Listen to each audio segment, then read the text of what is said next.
Lesson 5.7, using congruent triangles.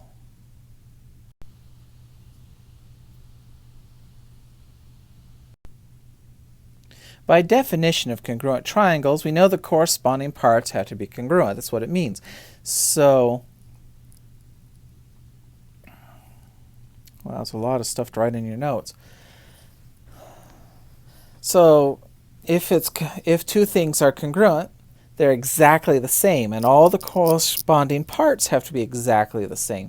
So if we have congruent triangles, the corresponding parts are congruent, which is kind of a theorem-ish thing called CPCTC, and it stands for corresponding parts of congruent triangles are congruent. Corresponding parts, congruent triangles are congruent. It just rolls off the tongue. CPCTC. CPCTC. Your book doesn't really call it that. Your book just calls it definition of congruent triangles. But, saying CPCTC just is so much more fun than definition of congruent triangles. So, what are we going to do with that? Well, we're going to show that parts of triangles are congruent. We're going to first show that triangles are congruent using, what are our 5 theorems? That's right, SSS, SAS, ASA, AAS, and HL. And remember, for HL, the third part is right triangles. So they all have 3 parts. So you're going to show the triangles are congruent, and then you can show that the parts of the triangles, corresponding parts of the triangles, are congruent using CPCTC, or definition of congruent triangles.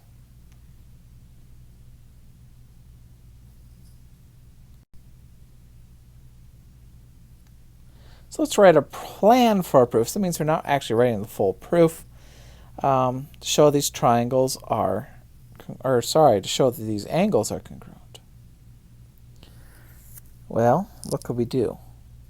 Well, notice we could say BD is congruent to itself. So we could say BD is congruent to BD. And then we could say, oh, the triangle is ABD. It's congruent to triangle CBD by, what's the 3 sides? So SSS, right? And then after we have that, then we could say angle A is congruent to angle C. Why? Because if these 2 triangles are congruent, then the corresponding parts right there and right there, those corresponding parts must be congruent. CPCTC. Corresponding parts of congruent triangles are congruent. Or you could say the definition of congruent triangles. So that's a plan for a proof. It's not all there, but it's kind of an outline that you could follow.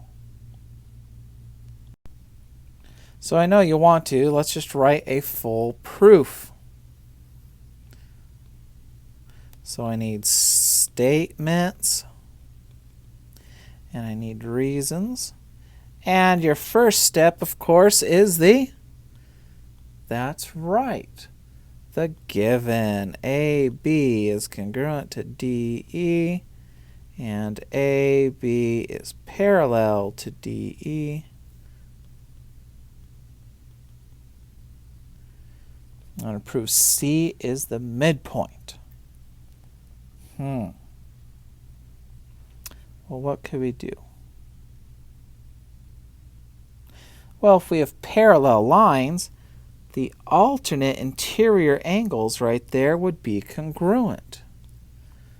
So we could say angle B is congruent to angle D by their alternate interior angles theorem, because they're between the parallel lines, one on each side of the transversal.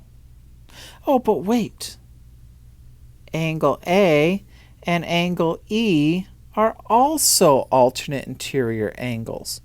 So we could put that on in the same step since it's the same reason.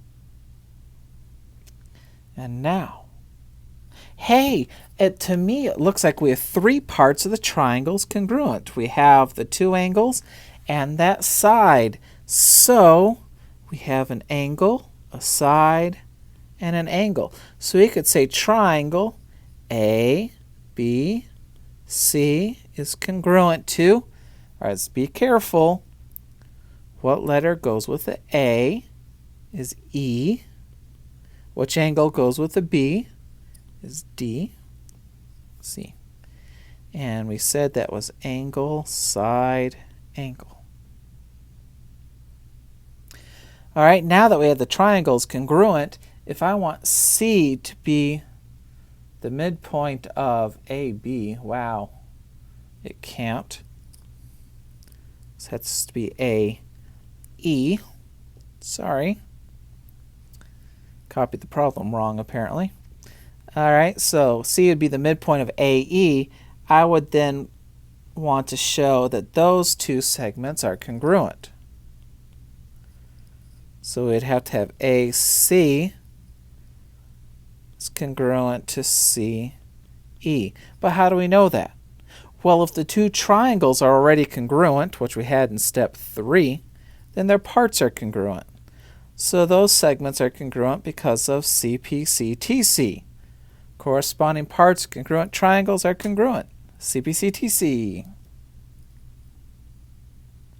And then now, if the two halves of the segment are congruent, that means that C is the midpoint of AE.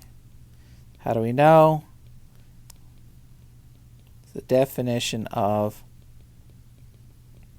midpoints, right in the middle, so that the two ends are congruent.